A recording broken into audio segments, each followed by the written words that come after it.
স্বল্পোন্নত দেশ থেকে উন্নয়ন বা এলডিসি উত্তরণ নিয়ে সম্প্রতি এক্স ও ফেসবুকে মতামত তুলে ধরেন বিএনপির ভারপ্রাপ্ত চেয়ারম্যান তারেক রহমান।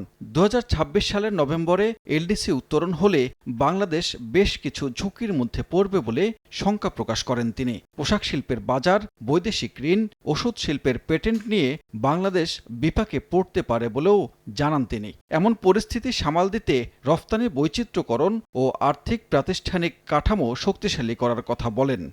রোববার বিকেলে বিএনপি চেয়ারপারসনের গুলশান কার্যালয়ে বিজিএমইএ সভাপতির নেতৃত্বে 11 সদস্যের ব্যবসায়ী প্রতিনিধি বিএনপি মহাসচিবের সঙ্গে বৈঠক করেন। বৈঠকে আলোচনার বিষয় এলডিসি উত্তরণ ও শ্রমিকদের ট্রেড ইউনিয়ন রেজিস্ট্রেশন।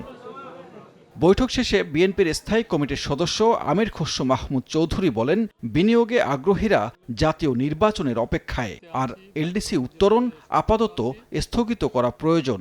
এ বিষয়ে পর্যবেক্ষণের জন্য জাতিসংঘে সরকারকে চিঠি দেওয়ার পরামর্শ দেন তিনি। বাংলাদেশের ভবিষ্যৎ অর্থনীতি, বিনিয়োগ, ব্যবসা বাণিজ্য যদি আমরা অব্যাহতভাবে এগিয়ে যেতে চাই, তাহলে এই মুহূর্তে এলডিসি স্থগিত রাখার প্রয়োজনীয়তা আছে। এলডিসির বিষয়ে একটা চিঠি দেওয়া দরকার ইউএনকে, জাতিসংঘকে, যে কি এটার বাংলাদেশ সত্যিকার অর্থে এখন রেডি আছে কিনা। বাংলাদেশের ব্যবসায়ী এবং বিদেশিরা সকলে অপেক্ষা করছে একটা নির্বাচনের পরে তারা সিদ্ধান্ত নিয়ে বাংলাদেশে বিনিয়োগ করতে অনেকের উৎসাহ আছে।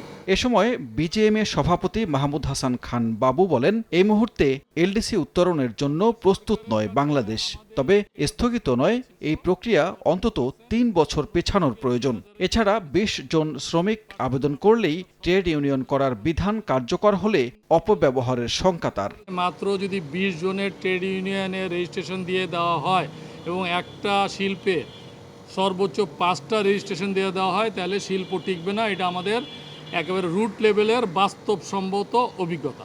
বৈঠকে দেশের অর্থনীতির স্বার্থে সবাইকে একসঙ্গে কাজ করার আহ্বান জানান বিএনপি মহাসচিব। রেজিস্ট্রেশন দিলে সানবীর রূপল, সময় সংবাদ, ঢাকা।